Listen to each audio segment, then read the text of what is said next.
Assalamualaikum warahmatullahi wabarakatuh. Saya Marina Puspita Dewi bersama rekan saya Kaisu Maharani dan Zahira Majdi. Kami dari kelompok 9 dengan bimbingan Dr. Apriwandi, SE, MSc, AKT, SIA. Kami di sini akan mempresentasikan tentang wawasan Nusantara dan ketahanan nasional. Oke, baik. Yang pertama kita akan membahas tentang apa arti wawasan Nusantara. Wawasan, asal kata wawasan adalah wawas dalam bahasa Jawa yang artinya pandangan, tinjauan, dan penglihatan indrawa. Nusantara adalah kata yang digunakan oleh orang Indonesia untuk menggambarkan pulau-pulau dari Sabang sampai Merauke. Artinya, wawasan Nusantara adalah cara pandang dan sikap bangsa Indonesia mengenai diri dan lingkungannya yang beragam berdasarkan Pancasila dan Undang-Undang Dasar 1945. Konsep pandangan ini diterapkan sebagai upaya menyatukan keberagaman yang ada dengan mengutamakan persatuan bangsa dan kesatuan wilayah untuk tercapainya tujuan nasional. Ada juga asas wawasan negara. Keadilan yaitu kesetaraan dalam pembagian hasil dengan adil, kejujuran yaitu keberanian berpikir, berkata, dan bertindak sesuai realita, solidaritas yaitu sikap saling percaya, saling memberi dan berkorban bagi orang lain, kepentingan yang sama yaitu tercapainya kesejahteraan dan rasa aman yang lebih baik daripada sebelumnya, kerjasama yaitu sikap saling berkoordinasi dan saling membantu yang didasarkan atas kesetaraan. Kesetiaan terhadap kesepakatan bersama yaitu sebagai tonggak terciptanya persatuan dan kesatuan sesuai kebinekaan Nusantara.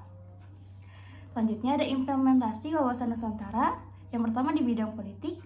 Dalam kehidupan politik akan menciptakan penyelenggaraan negara yang sehat dan dinamis. Hal ini ditunjukkan dengan wujud pemerintahan yang kuat, apresiatif, dan dipercaya memegang kedaulatan rakyat. Selanjutnya di bidang ekonomi, menciptakan kehidupan ekonomi yang terjamin, pemenuhan dan peningkatan kesejahteraan serta kemakmuran rakyat dengan merata dan adil, dicerminkan dengan tanggung jawab pengelolaan sumber daya alam dan pemerintahan kebutuhan masyarakat.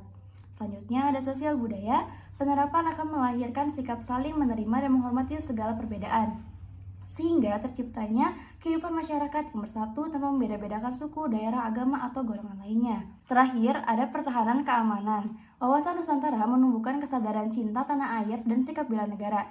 Ini akan menjadi modal utama yang akan menggerakkan partisipasi setiap warga negara Indonesia dalam menanggapi setiap bentuk ancaman atau setiap gejala yang membahayakan keselamatan bangsa dan kedaulatan negara. Selanjutnya akan dijelaskan oleh saudara saya, Kaisu Maharani. Ya, jadi selanjutnya ada kaitan wawasan negara dan hukum nasional.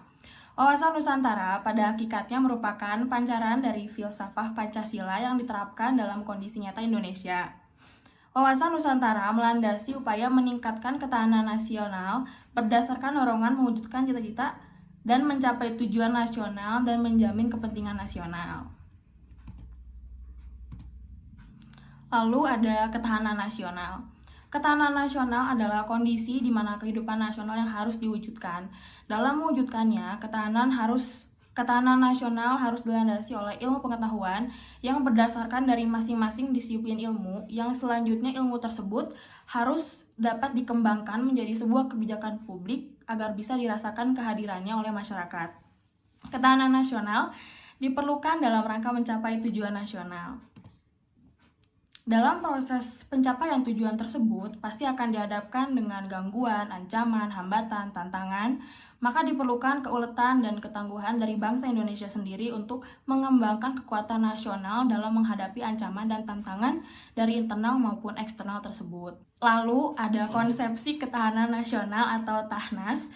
Indonesia adalah konsepsi pengembangan kekuatan nasional melalui pengaturan dan penyelenggaraan kesejahteraan dan keamanan yang seimbang, serasi, dan selaras dalam seluruh aspek kehidupan secara utuh, menyeluruh, dan terpadu. Lalu ada fungsi ketahanan nasional. Yang pertama, mempertahankan kedaulatan dan integritas wilayah negara. Yang kedua, dapat menjamin keutuhan dan kesatuan bangsa nasional. Yang ketiga, melindungi dan memelihara kepentingan nasional. Yang keempat, mengembangkan potensi kekuatan yang dimiliki, baik itu dari sektor politik, ekonomi, sosial, budaya, dan pertahanan. Lalu ada juga yang kelima, mendorong pembangunan nasional secara berkelanjutan. Yang keenam ada menjamin keamanan dan kesejahteraan bangsa nasional. Yang ketujuh, memperkuat citra dan reputasi negara di dunia internasional. Yang terakhir sebagai doktrin dasar nasional sebagai metode pembinaan kehidupan bangsa nasional. Selanjutnya kita akan membahas asas ketahanan nasional yang akan dibahas oleh rekan saya yaitu Marlena. Baik, di sini ada asas ketahanan nasional. 1. Asas kesejahteraan dan keamanan. Kehidupan nasional akan berlangsung dengan lebih baik dalam kehidupan bermasyarakat, berbangsa, dan bernegara. 2. Ada asas komprehensif, integral, atau menyeluruh. Sistem kehidupan nasional mencakup semua aspek kehidupan bangsa secara utuh, menyeluruh, dan terpadu dalam bentuk perwujudan persatuan dan perpaduan yang seimbang, serasi, dan selaras dari seluruh aspek kehidupan bermasyarakat, berbangsa, dan bernegara.